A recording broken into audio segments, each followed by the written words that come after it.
qonaqlar, əziz tədbir iştirakçıları, İbrahim Əbiyov adına Mədəniyyət Mərkəzi, Müharibə Veteranları Beynəlmiləli Hərbiçilər İctimai Birliyi və Vəhdət Təşkilat Partiyası təşkilatçılığı ilə Azərbaycan ordusunun yaradılmasının 108-ci il dönümünə həsr olunmuş 26 iyun Silahlı Qüvvələr Günü Müstəqilliyin Polad Sipəri adlı tədbirdə xoş gördük sizləri.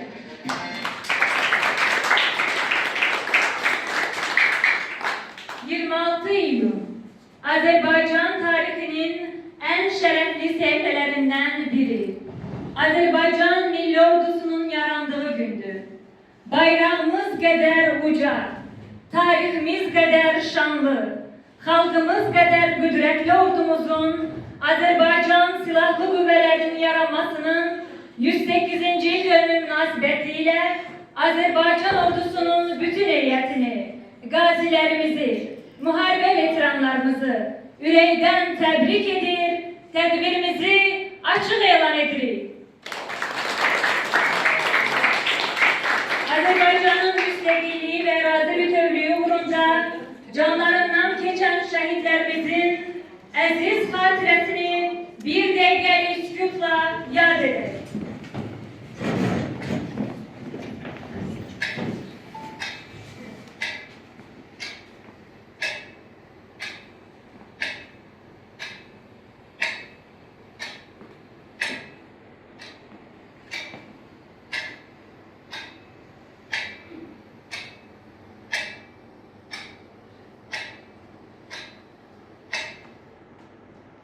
Allah şəhidlərimizə rəhmət eləsin.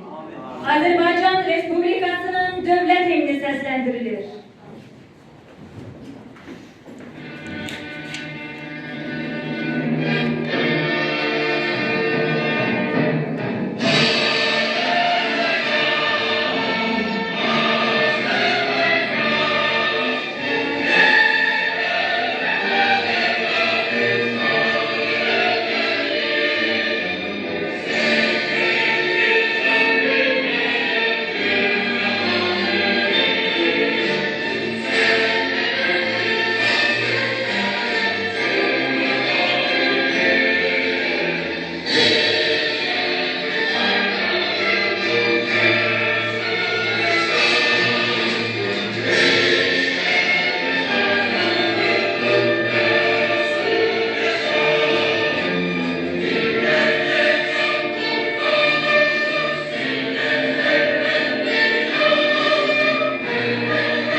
Doğma od ocağından, məndən, səndən, bizdən başlanır.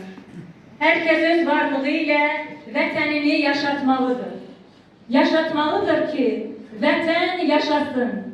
Bugün vətən qarşısında borçlarını şərəf və vicdanla yerinə yetirən, vətənin hər bir çağrışına hər an hazır olan müzəffər, qalib Azərbaycan ordusu var.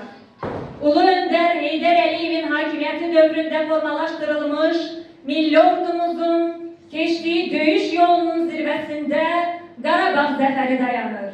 Müzəffər Ali Başkomandanımız İlham Əliyevin sərkərdəliyi, dəmir yumruq əməliyyatı, əsgərlərimizin şücaəti ilə qəhrəman Azərbaycan ordusunun yazdığı qəhrəmanlıq tarixi əsrlər boyu yaddaşımızdan silinməyəcək. Bu əlamətdar gündə Azərbaycanın müstəqilliyi və ərazi bütövlüyü uğrunda canından keçən şəhidlərimizi yad edir, onların unudulmaz xatirəsini əziz tuturuq. Şəhid ailələrinə, hərbi əməliyyatlar zamanı sağlamlığını itirən döyüşçülərimizə ən xoş arzularımızı çatdırırıq. Sizinlə hər zaman fəxr edirik. Bayramımız mübarək, yaşasın xalqımızın zəfər tarixini yazan şanlı, qalib Azərbaycan ordusu. Çıxış üçün söz verilir, müharibə veteranları və beynəlmilərçi Hərbiçilər İctimai Birliyinin sədri, Əfqanistan, 1-ci və 2-ci vətən müharibələrinin veteranı, ehtiyatda olan polkovnik Əzizaha Qənizadəyə. Hörmətli tədbir iştirakçıları, 26 iyun Silahlı Qüvvələr Günü, tarixi yol, müzəffər ordu və şanlı zəfər. Hazırda müzəffər silahlı qüvvələrimizin yaradılmasının 108-ci il dönümünü qürur hissi ilə qeyd edilir. Bu qüruru bizə vətən oğulları cəbhədə qazandığı unutulmaz qələbələrlə yaşadı. Ordumuz işğalçı Ermənistan ordusunu Qarabağda, Şuşada darmadağın etməklə rəsmi İrəvanı kapitulyasiyaya məcbur edib. İşğal edilmiş torpaqlarımızı ərazilərimizə qatıb. Böyük zəfərin qazanılması Azərbaycanın hər tarixinin şərəfli səhifəsini təşkil edir. Hər birinizi Silahlı Qüvvələr Günü münasibəti ilə səmimi qəlbdən təbrik edirəm. Güclü ordu ilə güclü dövlət anlayışı vəhdət təşkil edir.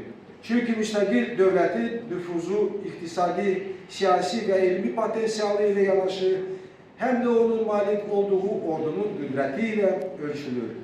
Azərbaycan Respublikası öz müstəqilliyini bərpa etdikdən sonra Ermənistanın ərazi ideyaları və silahlı təcavüzü ilə üz-üzə qalmışdır. Xarici qüvvələrin və erməni diasporunun gücünə arxalanan İrəvan bir-birinin ardınca yeni dönemdə tarixi sınaqlara hazır olmayan Bakını çətin sınaqlar qarşısında qoydu. Azərbaycanın tarixi torpaqlarına Ermənistanın açıq formada ərazi ideyaları və etnik zəmində təxribatları, terror əməlləri ilə başlanmış bu münaqişə Azərbaycana qarşı hərbi təcavüzlə nəticələndi. İlk illərdə böyük çətinliklərlə qarşılaşan xalqımız güclü ordu, vahid komandanlıq, intizam olmadığına görə torpaqlarımızın bir qismini 90-cı illərdə düşmən havadarlarının güclü hərbi siyasi dəstəyi ilə işğal etməyi bacarmışdır. Hərbi kampaniya dövründə Ermənistan ordusu hərbi və mülki şəxslər arasında heç bir fərq qoymadan işğal etdikləri rayon və şəhərlərdə dinç Azərbaycanlı əhalini amansızlıqla qətlə edilir. Azərbaycanlılar həm etnik təmizləməyə, həm də əsl soyqırımına məruz qalıblar. Ermənistan-Azərbaycan Dağlıq Qarabağ münaqişəsi nəticəsində 1 milyondan artıq Azərbaycanlı məcburi köçkün vəziyyətinə düşmüşdür. Ümumlicə Heydər Əliyevin 1993-cü ildə xalqın istəyi ilə Azərbaycanda siyasi hakimiyyətə qayıdışından sonra onun müstəqil dövlət quruculuğu istiqamətində tarixi xidmətlərindən biri də Azərbaycan Silahlı Qüvvələrini ağır böhranlı vəziyyətdən çıxarılması, ordunu siyasi oyunlardan kənarlaşdırılması oldu. Ulu öndər, zəngin dövlətçilik təcrübəsi, qətiyyəti və mürəkkəb şəraitdə ordu quruculuğuna yeni məzmun verdi və ölkədə müasir ordunun formalaşdırılmasının əsasını qoydu.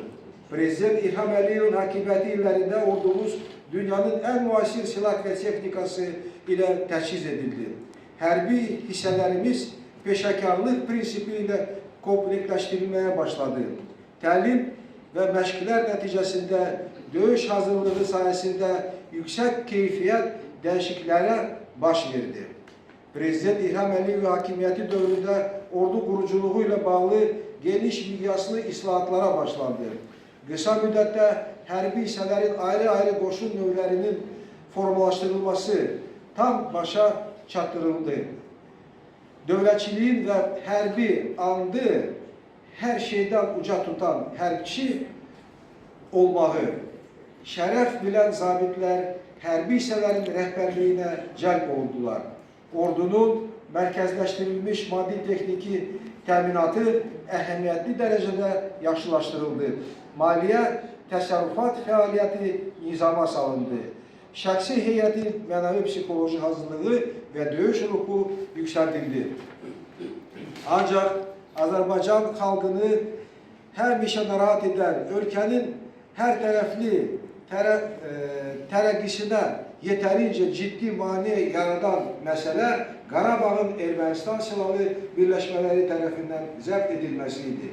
Təbii ki, işğal altında qalmış vətən torpaqlarının azad edilməsi dövlət və onun rəhbərliyi üçün ən ümdə vəzifə olaraq qalmaqdaydı. 2016-cı ilin aprel döyüşlərində, eləcə də 44 günlük vətən müharibəsi dövründə Azərbaycan ordusu düşmənə öz gücünü göstərdi və işğal edilmiş torpaqlarımızı azad etməyi bacardı. Sentyabrın 27-sində başlanan müharibə sonda Azərbaycanın tam qələbəsi ilə nəticələndi. Noyabrın 10-da Azərbaycan Respublikasının prezidenti, Ermənistan Respublikasının baş naziri və Rusiya Federasiyasının prezidentinin imzaladığı birgə bəyanatı Azərbaycan ordusunun zəfər yürüyüşü nəticəsində yaranmış reallığı özündə əks etdirir və əslində Ermənistanın kapitulyasiya aktıdır.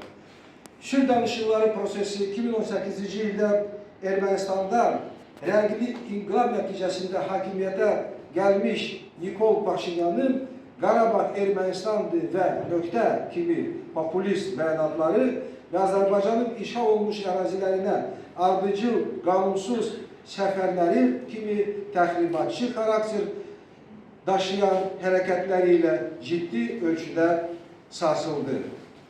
Təxribatçı əməllərin davamı qismində 2019-cu ilin mart ayında Ermənistanın Müdafiə Naziri David Tononyan ABŞ-da rəsmi səfərdə olarkən yeni torpaqları üçün yeni müharibə çağırışı etdi. Tononyanın bəyanatı Tamas xəttində bir sıra hərbi təxribatlara müşahidə olundu.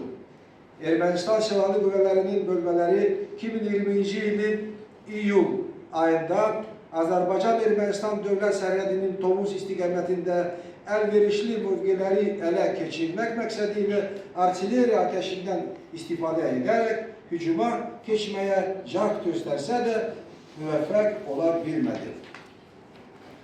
Azərbaycan ordusunun sentyabrın 27-sində işğalçı Ermənistan silahlı qüvvələrə qarşı başlandığı əks hücum əməliyyatında əldə etdiyi möhtəşəm qələbə təkcə Qarabağ regionunda deyil, bütün dünyada böyük əks-səda doğurdu.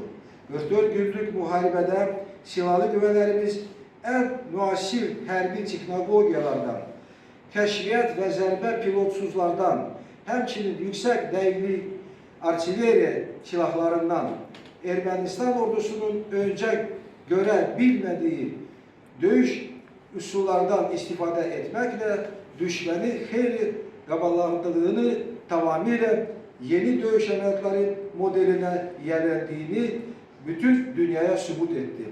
Vətən müharibəsində ordumuzun qazandığı böyük qələbə, Şuşanın azad edilməsi isə Azərbaycan hərb tarixinin ən yadda qalan şanlı səhifələrdəndir. Qəhrəman əskər və zabitlərimiz yüngül silahlarla qalın meşələrdən, dərin dərələrdən keçərək qayalar dağlar aşaraq düşməni üzbəüz döyüşlə məhv etdi. Aparılan döyüşlər noyabr 10-da Azərbaycanın əzəli və əbədi parçası kimi Dağlıq Qarabağın və ətrafındakı ərazilərimizin birdəfəlik işğaldan azad olunmasına gətirib çıxardı. Ermənistan ordusunun tam məğlubiyyəti kapitulyasiyası ilə yetirməkdə. Teşekkür ederim. Çıxış üçün söz verilir. Vəhdət Partiyasının təşkilat məsələləri üzrə sədr müavini İbrahimli Zahirə. Buyurun. Hörmətli toplantı iştirakçıları, sizin hər birinizi Vəhdət Partiyasının sədri Profesör Adəm İsmail Bakırlı salamları çatdırmaqla başlayıram. Bu ordu quruculuq günü bizim üçün çox qürurverici gündür. Hər birimiz bizim Azərbaycan ordusu ilə fəxr edirik. Azərbaycan ordusu 1918-ci ildə Cumhuriyyət dövründə təməli qoyulmuşdur və Ulu Öndər Heydər Əliyev dövründə Azərbaycan ordusu mükəmməlləşmiş, möhkəmlənmiş və nizamlı bir orduya çatdırılmışdır. Bugün də Cənab Prezidentimizin apardığı siyasət nəticəsində ordumuz dünyanın ən güclü, ən müzəffər ordularından biridir. Biz bunu şahidi olduq hamımız 44 günlük müharibədə. 44 günlük müharibə bizə elə bir qürur bəxş elədi ki, hər bir Azərbaycanlı, hər bir Azərbaycan vətəndaşı dünyanın hər bir yerində gəzərkən və yaxud da bir qohumlarını, bir tanışlarını, qonşularını, dünyanın hər yerində olan insanlarla əlaqə saxlayarsan, Azərbaycan artıq Azərbaycan insanları dünyanın hər bir yerində bir qəhrəman kimi özünü istəyir. Alnı açıb gəzirlər hər yerdə. Bu tədbirlə bağlı sizin hər birinizə təşəkkürümü bildirirəm. Çox danışıb sizin vaxtınızı almaq istəyirəm. Azərbaycan ordusu bizim Azərbaycan dövlətinin qanaatıdır. Biz Azərbaycan ordusu ilə fəxr edirik və bütün şəhidlərimizə Allahdan rəhmət dilirik, qazilərimizə can sağlığı arzulayırıq. Bütün müharibə veteranlarını biz həmişə dəstəkləyirik, bir partiya olaraq, bir vətəndaş olaraq. Hər birinizə təşəkkür edirəm. Çox sağ olun, vaxtınızı aldığıma görə. Çıxış üçün söz verilir. Vəhdət Partiyası Nizami Rayon Təşkilatının sədri Nürəddin Salayev. Buyurun.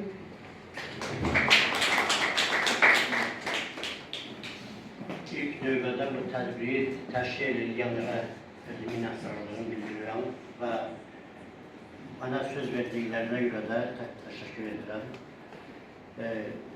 Bir dövr vardı ki, torpaqlarımız işğal altında idi, biz alnı açıq görünə bilmirdik. Məsələn, istər qonşu ölkələrə, məsələn, Rusiyaya gedəndə həmişə bizə onu söylüyorlar ki, nətər olur ki, xırda bir ölkə sizin torpaqlarınızı işğal edib.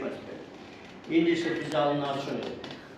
Bizim müzəffər ordumuz, müzəffər Ali Başkomandan rəhbərliyi ilə ordumuz işğal altında olan torpaqlarımızı azad edib öz ərazimizdə birləşdirmişdir. İndi biz alnı açıq hər yerdə deyə bilərik ki, biz qalib bir ordunun, qalib bir ölkənin vətəndaşıyıq. Mən də bir vəhdətçi kimi bütün şəhidlərimizi, istər 1-ci Qarabağ, istər 2-ci Qarabağ, aprel döyüşlərində, Lalatəpə döyüşlərində şəhid olan ordumuzun əsərlərini, zabitlərini Allahdan rəhmət diləyirəm, Allah şəhidlərimizi rəhmət eləsin, qazilərimizə şəfa diləyirəm, ordumuza həmişə belə müzəffər olmağı arzu edirəm. Hamınızı Silahlı Qüvvələr Günü münasibəti ilə təbrik edirəm. Üçün söz verilir şairə Arzu Manaflıya. Buyurun.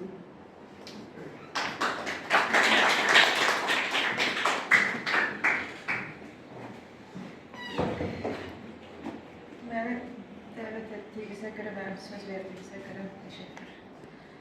Daşın yaddaşına qanla yazılan bir qürur sədası, bir zəfər dəmiri, torpağın altından göyə ucalan müqəddəs anlarım, polad bir əmri. İyud şəfəqi tək, sərtdir baxışlar. Bu gücün, bu əzmin yoxdur əvəzi. Sərhəddə dayanan məğrur naxışlar, xalqın döyünən, o azad nəfəsi.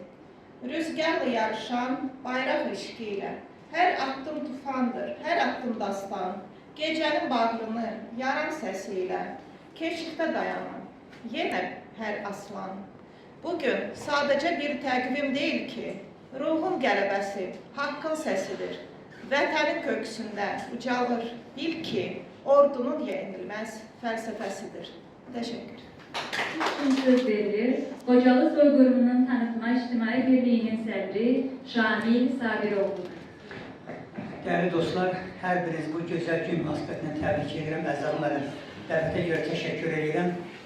Sinən sipər olubdu torpağına, daşına, cəsurları, ərləri toplanırsan başına. Hünərlə atılmışsan yurt, vətən savaşına. Yoxsan da zərrəcə ölüm, itin qorxusu Azərbaycan ordusu. Eşq olsun Azərbaycan ordusuna.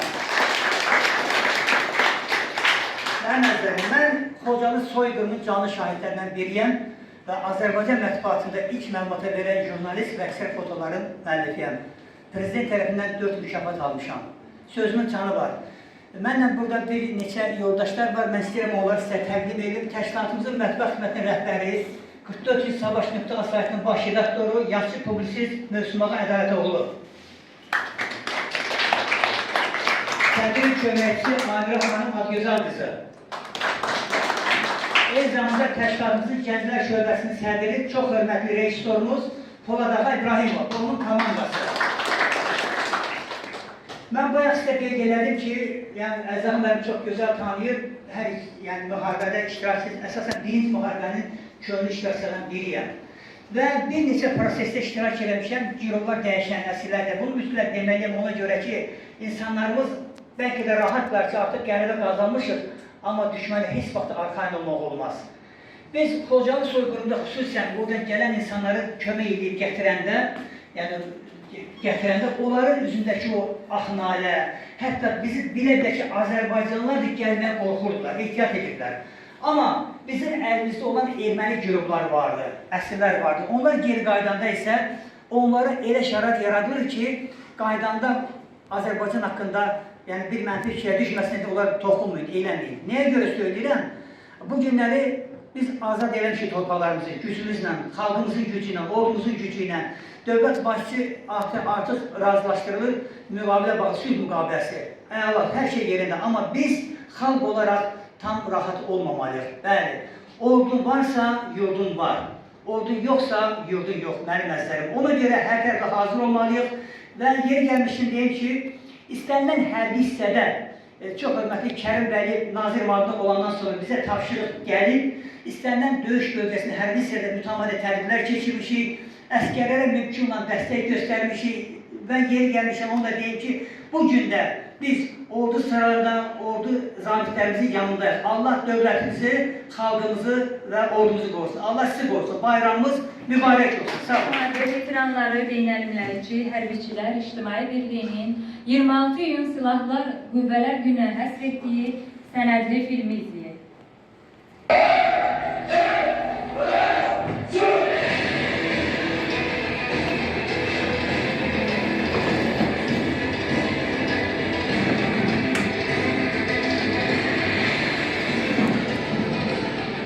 Daim dövlət tərəfindən, Prezident, Ali Başkomandan tərəfindən diqqətlə əhatə olunub və bu diqqət və qayğının nəticəsində bugün Azərbaycan Müzəffər ordusu dünyada tanınır. Məhz Müzəffər döyüş meydanında qalib gəlmiş ordudur.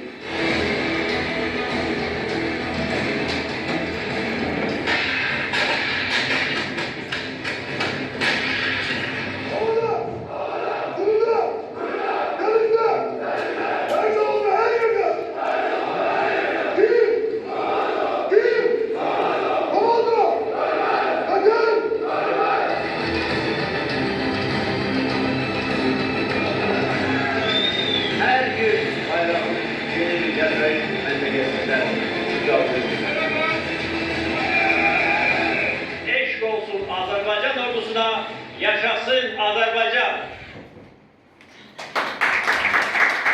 Əziz vətənim, ruhum, canım və tənim, qüdrətə baxadında, hikmətə baxadında, deyim nəsə, xəzinə, baxıb nurlu üzünə, aranına, dağına, gözəl Qarabağına, ad qoyub can deyirlər, Azərbaycan deyirlər.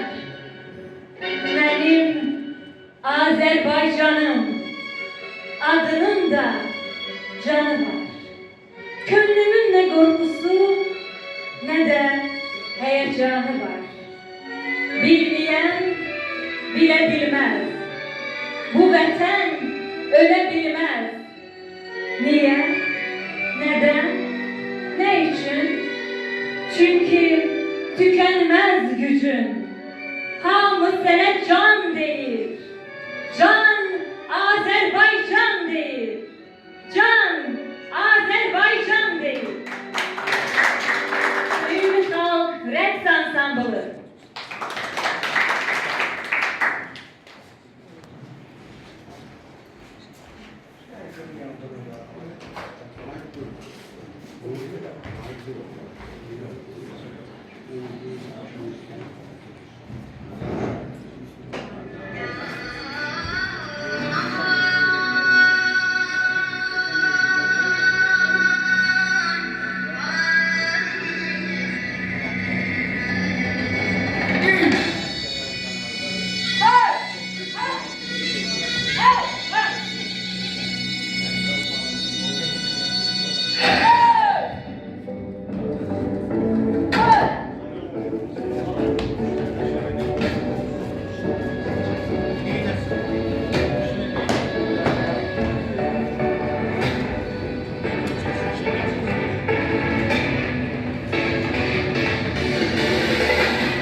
sevilen vətənpərvər ifaçı Musa Zeynalov.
güzel avazlı, istedadlı, vətənpərvər xanım Sofiya Yaqublu.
Karşınızda çıkış edir Ceyran Abbaslı.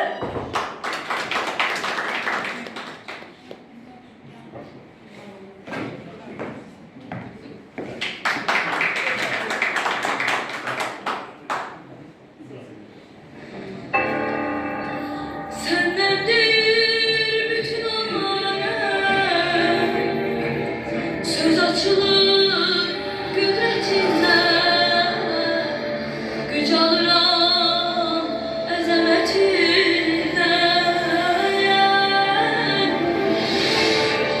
Şehitlerin igidleri, temelin koydu zaferin. İçinde yaşa ey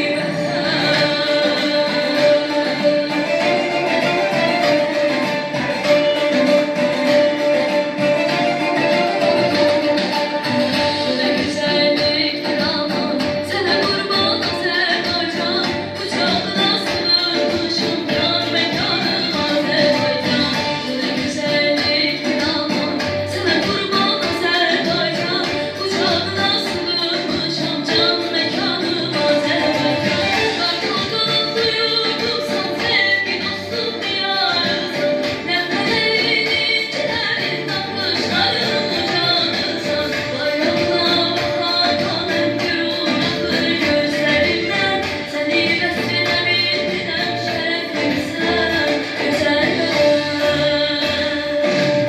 gözün aydın Azerbaycan, ulu gelir benim olmaz sevdalarım, yeterim sen bütün ol Azerbaycan. Gözün aydın Azerbaycan, ulu gelir benim olmaz sevdalarım, yeterim sen bütün ol Azerbaycan. Hoşbəxt salam ki, ata vəsiyyətini yeri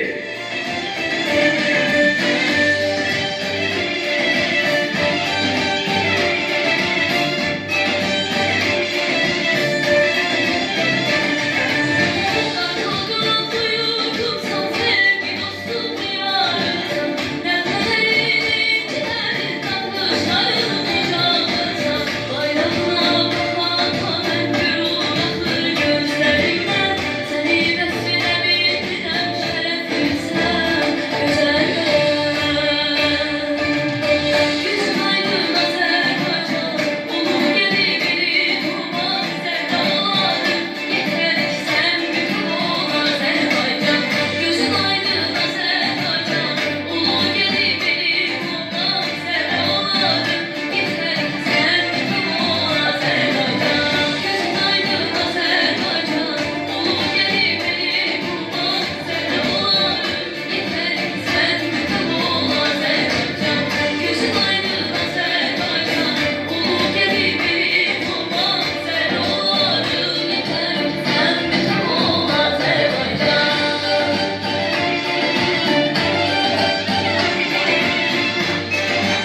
tapşırıq yerinə yetirildi. Məruzə edir Ali Başkomandan İlham Əliyev.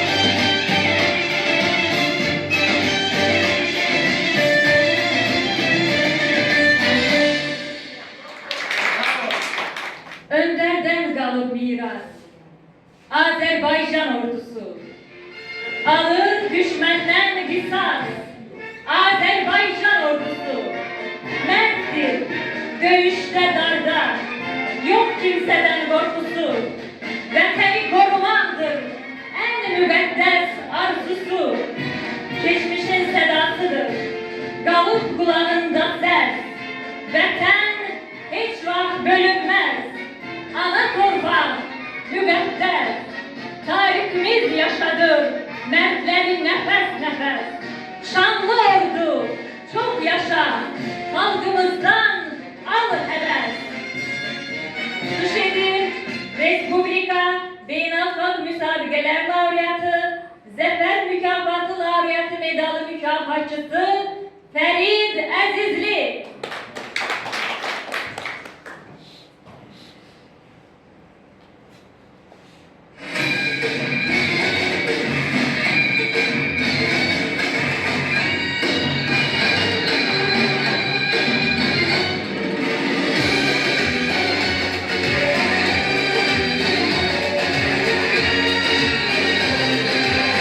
Cəsurların hünərindən ruhlanır, qalibiyyət qazanır, zirvələrə yollanır.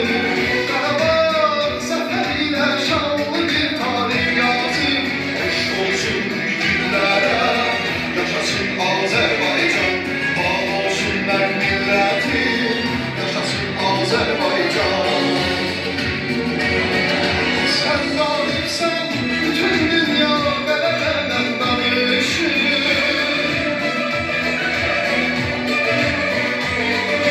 Onlar yurdu, adətlər, zəfər sənə yaraşır. Eşq olsun igidlərə, yaşasın Azərbaycan, var olsun mən millətim, yaşasın Azərbaycan.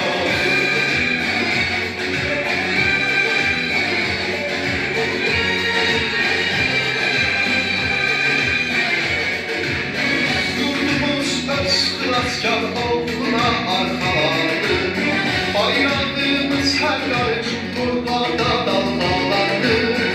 Bu xalqın qəlbi ruhu canı Azərbaycandır. Eşq olsun igidlərə, yaşasın Azərbaycan, var olsun mən millətim, yaşasın Azərbaycan. Sən qalibsən, bütün dünya qələbədən danışır.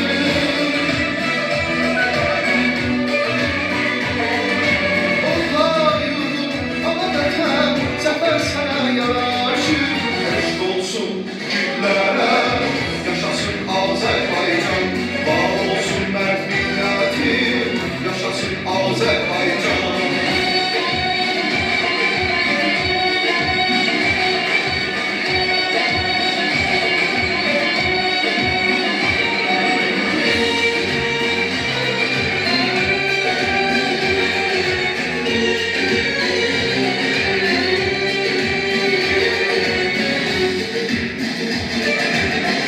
Şəhidlərin ruhunu şad olan məqamıdır. Hər damla qanı belə torpağa salanıdır. Yurdumuz qəhrəmanlar, igidlər məkanıdır. Eşq olsun igidlərə, yaşasın Azərbaycan, var olsun mən millətim, yaşasın Azərbaycan. Sən qalibsən, bütün dünya qələbədən danışır.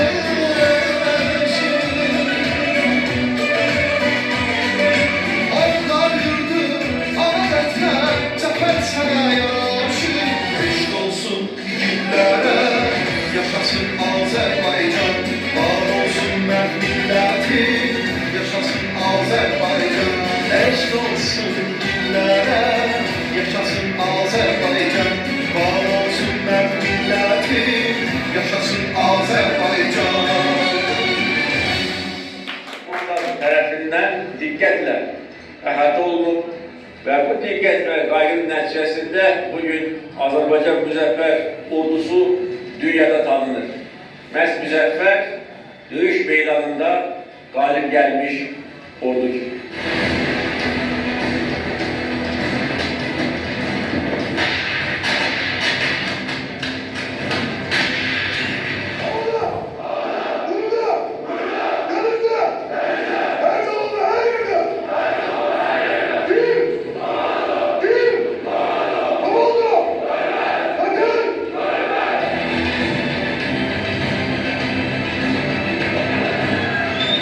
Her gün bayram yeni bir Müzəffərin məntəqəsində ucaldır. Eşq olsun Azərbaycan ordusuna, yaşasın Azərbaycan. 26 iyun Silahlı Qüvvələr Günü'ne həsr olunmuş tədbirimiz sona çatdı. Bu əlamətdar gün münasibətilə Azərbaycan ordusunun bütün heyətini, qazilərimizi, müharibə veteranlarımızı bir daha təbrik edir, vətən naminə müqəddəs və şərəfli xidmətinizdə hər birinizə uğurlar arzu edirik. Bayramınız